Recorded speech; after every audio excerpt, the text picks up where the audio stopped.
사도 바울은 먹든지 마시든지 무엇을 하든지 다 하나님 영광을 위해서 살아라. 그리고 유대인에게나 헬라인에게나 하나님의 교회에나 거치는 자가 되지 말아라. 항상 선한 영향력을 끼치는 그러한 사람이 되어라 라는 말씀을 한 후에 오늘 1절에서 내가 그리스도를 본받는 자가 된 것 같이 너희는 나를 본받는 자가 되라고 말씀을 합니다. 앞에서 말했던 하나님의 영광, 거치는 자가 되지 말라 등의 말을 한 뒤에 이 말을 이어서 하고 있는 것인데, 즉 하나님께 영광을 돌리는 삶을 살려면 사는 일에는 그리스도께서 가장 모범이 되신 분이시다라는 것 아니겠어요? 십자가의 죽음이라고 하는 엄청난 그 하나님의 일을 이루신 분이 바로 예수님이셨잖아요.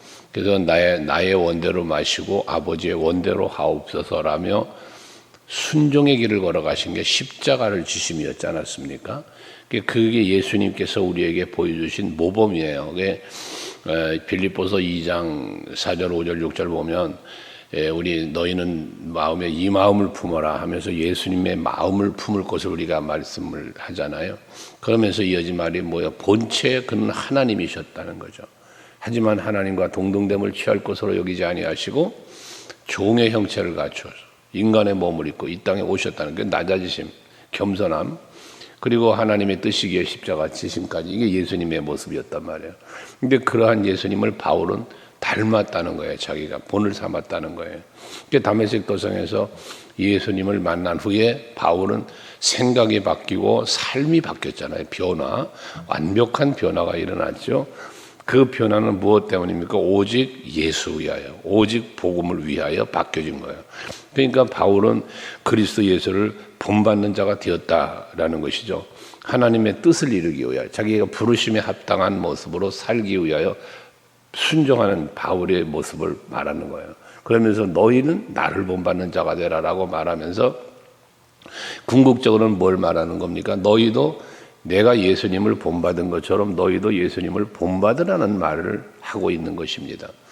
우리들도 마찬가지입니다. 우리들도 항상 신앙의 모델이 있을 수 있습니다. 교회 안에도 있을 수 있고 성경의 인물들도 있을 수 있고 나의 신앙의 모델이 있을 수 있어요. 그래서 우리는 찬양 중에 예수님처럼 바울처럼 그렇게는 살 수 없을까? 그런 찬양을 우리가 부르는 것처럼 우리의 신앙의 모델이 있단 말이에요. 아브라함의 믿음, 다윗의 믿음, 히스기야 왕의 기도 등등을 우리는 많이 말하잖아요. 근데 이것처럼 바울도 마찬가지죠. 우리는 그 모델을 삼고 있는 그 모델에 사람을 모델로 삼지만 그 사람을 모델로 삼은 뒤편에 누가 있어요? 예수가 계시잖아요. 이것처럼 항상 여러분들도 예수 닮는 삶을 살아가는 여러분 될 수 있길 바랍니다.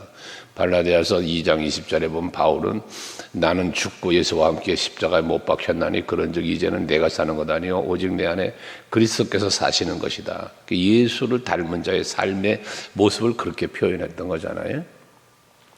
여러분들도 항상 예수 닮는 삶을 살 수 있기를 바랍니다. 그러면서 2절에 보면 이제 이 고린도 교회를 향하여 말씀하는 이 바울을 보면 너희가 모든 일에 나를 기억하고 또 내가 너희에게 전하여 준 대로 그 전통을 너희가 지킴으로 너희를 칭찬한다. 고린도 교회에 대한 칭찬을 얘기해요. 뒤에 이제 책망 어린 말을 하는 거잖아요. 책망 어린 말을 권면하고 고린도 교회를 향해서 지금 많은 부분을 책망하고 있는데 근데 그 책망 속에서도 바울은 칭찬을 또 하고 있어요. 근데 이 칭찬은 무엇인가 하면 바울을 기억했다라는, 나를 기억했다라는 말을 하는데 사람에 대한 어떤 이름이나 그 사람을 기억한 걸 말하는 게 아니라 뭘 기억했냐? 바울이 가서 전하였던 그 전하여준 전통을 너희가 지킴으로. 그게 바울이 전한 복음이죠, 복음. 이 복음을 듣고 그 복음을 바울이 와서 우리에게 이런 말씀을 전했지 하고 이걸 말씀을 기억하는 거예요. 그리고 그 말씀을 지켰다는 거예요. 그것이 저들에게 칭찬거리가 되었을 수 있었다는 것이거든요. 우리는 하나님의 말씀을 받죠. 늘 하나님의 말씀을 듣고 읽고 또 배우고 그러잖아요. 근데 이것을 중요한 게 뭐냐면 읽었습니까? 들었습니까? 배웠습니까? 그걸 통하여 읽음을 통하여 배움을 통하여 들음을 통하여 깨달아지고 뭔가 알게 된 것이 있잖아요. 믿게 된 것 있잖아요. 그것들을 그대로 지켜 행하는 우리들이 되어야 되겠다는 거예요. 요한계시록 1장 2절에서 말씀하는 거잖아요. 이 계시의 말씀을 읽는 자와 듣는 자와 지켜 행하는 자가 복되다라는 말씀하지 않습니까? 그래서 우리는 지켜 행하는 자가 되어야 돼요. 아무리 읽고 아무리 듣고 아무리 배워도 그것을 듣고 지켜 행하는 자가 되지 않으면 배움이 헛고요 들음이 헛게 되는 거잖아요. 믿음은 들음에서 나온다고 했는데 믿음이 생겼다고 할지라도 그 믿음이 삶에 이 적용이 되어야지 믿음으로 사는 자가 되어야 되는 것 아니겠습니까?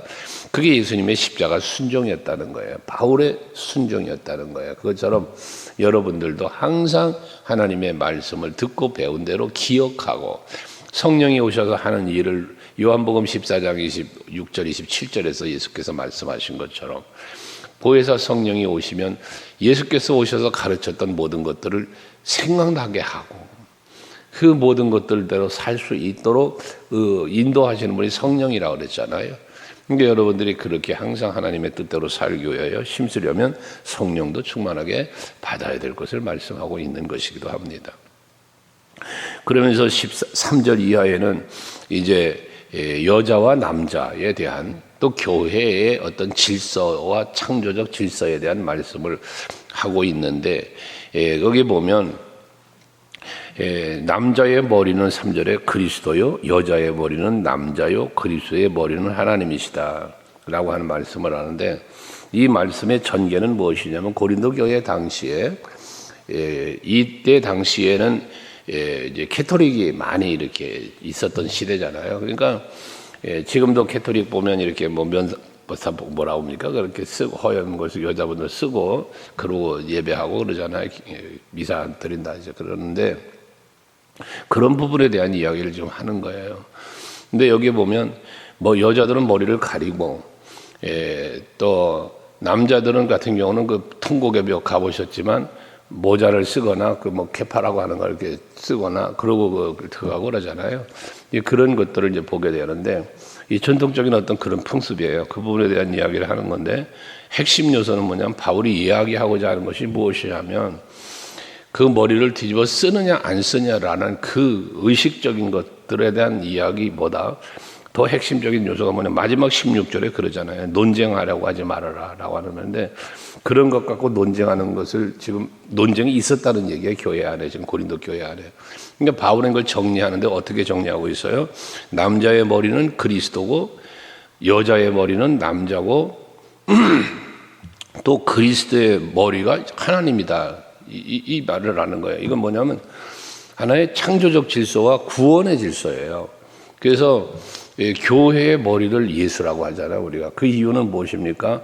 교회를 세우신 이가 예수시기 때문에 그런 거예요. 그래서 내가 내 교회를 세우신다는 말씀을 마태복음 16장 18절에 하신 것처럼 그 교회는 그리스도의 몸된 교회라고 하는 이유는 그리스도의 십자가의 보혈의 은총 그것을 믿는 믿음의 반석 위에 교회는 세워진 거예요. 고린도전서 3장 앞에서 11절에도 묵상한 것처럼 이 교회의 터는 예수 그리스도다라고 말하는 거 아니겠어요? 그것처럼 교회 머리가 그리스도이니 성도들의 머리는 예수여야 되는 거예요. 여러분들의 머리는 예수여야 되는 거예요.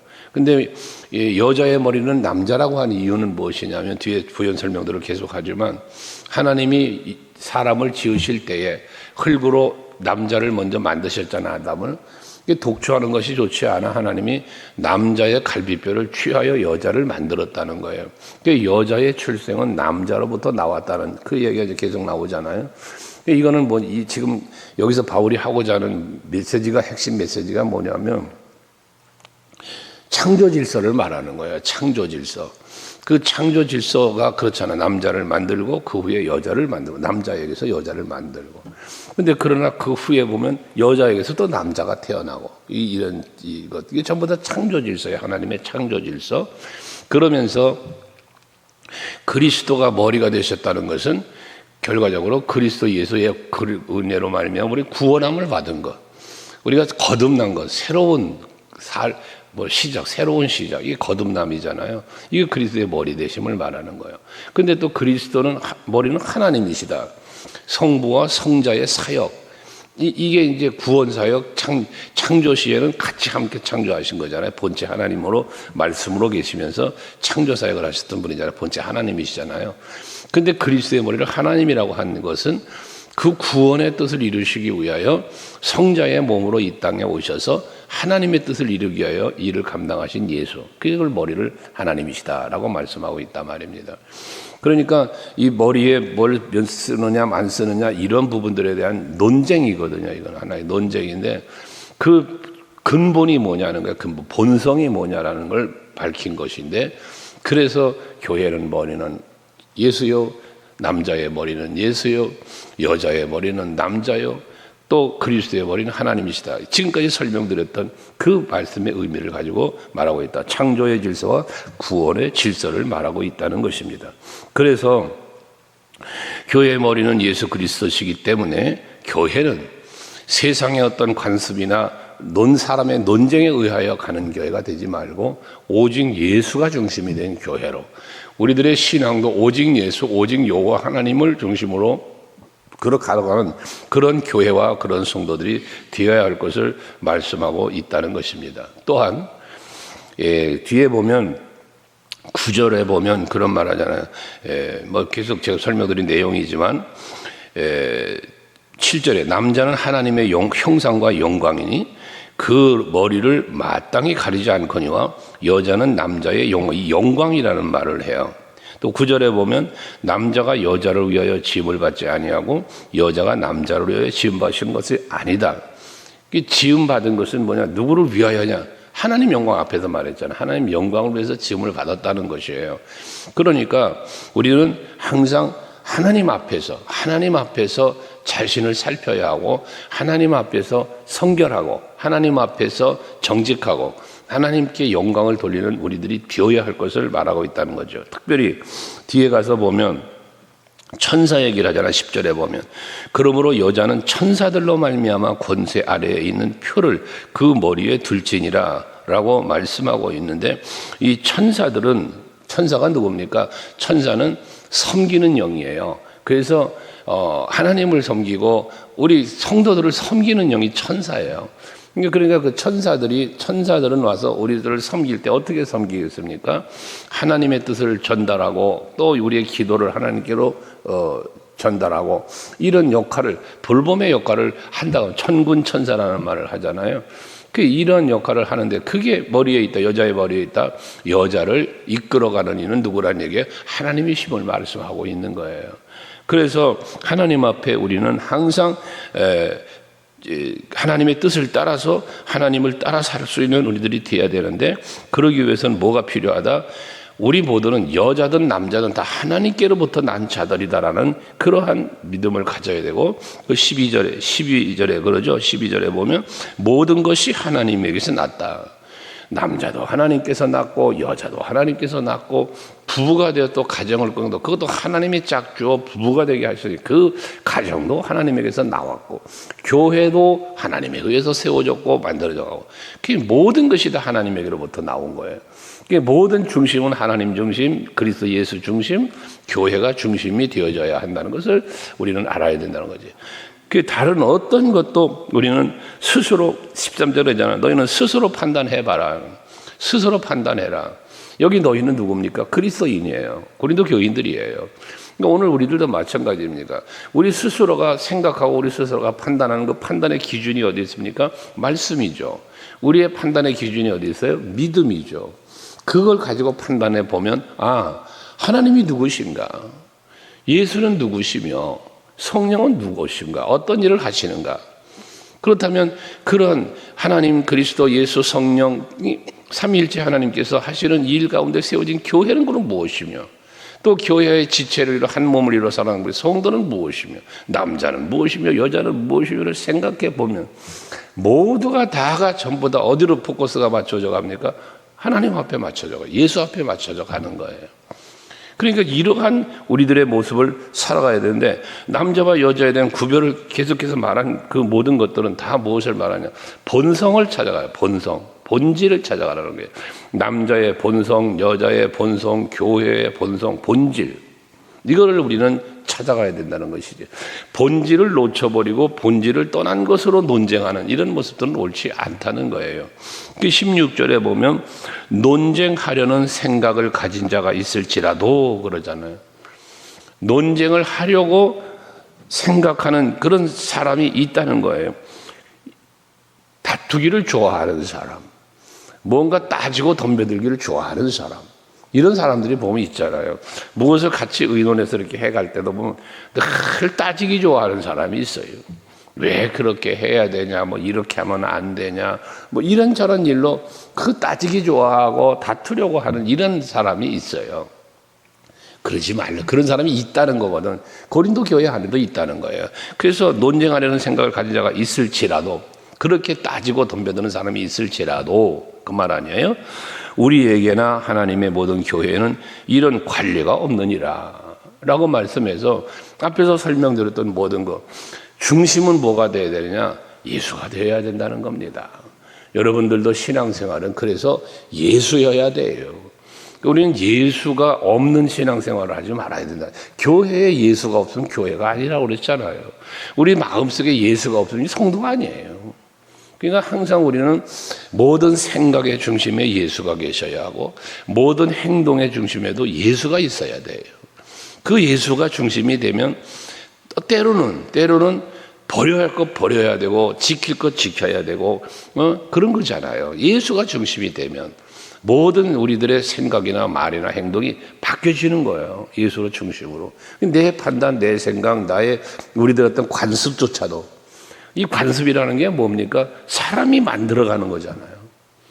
이것조차도 하나님의 뜻이라면 예수 그리스도의 어떤 몸된 교회가 바르게 올바르게 세워져 가고, 앞에 말한 하나님의 영광이 있고 모두에게 거치는 자가 되는 게 아니라 유익함을 끼치는, 선한 영향을 끼치는 그러한 교회가 되고 우리 성도가 되려면 중심이 예수로 바뀌어지고 성령의 충만으로 변화가 이루어지면 다 해결된다 그 말이에요.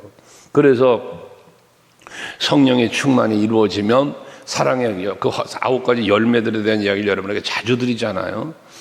그 열매들이 성령에 의해서 맺어지는 거예요. 예수를 중심으로 맺어지는 거예요. 나는 포도나무요 너희는 가진이라고 예수께서 요한복음 15장 말하는 것처럼, 우리가 예수를 중심으로 예수께 붙어 살면, 예수의 뜻을 따라 살면, 1절에 바울이 말한 것처럼 내가 그리스도를 본받는 것처럼, 이 본받았다는 얘기는 예수와 더불어 살아가는 거잖아. 예수께 붙어 사는 거잖아. 이런 삶을 살면 거기에 열매가 맺어지는 거예요. 열매가 복음에 합당한 열매, 부르심에 합당한 열매, 성령의 열매, 이게 다 맺어지는 것이거든요. 그러니까 여러분들이 오늘도 하루를 사시면서 어떠한 우리들의 판단이나 인간들의 어떤 의견이나 이것이 모여진 관습이라든지 어떤 이런 이것에 매이지 말고, 우리는 오직 하나님의 뜻을 찾고 예수의 마음을 갖고 우리는 그에 합당하게 하나님의 기쁨이 되고 영광이 되는 삶의 자리로 나아가고, 그런 삶의 행위가 이루어질 수 있도록 오늘도 하루를 여러분들이 살아가시기를 바랍니다. 기도하시겠습니다.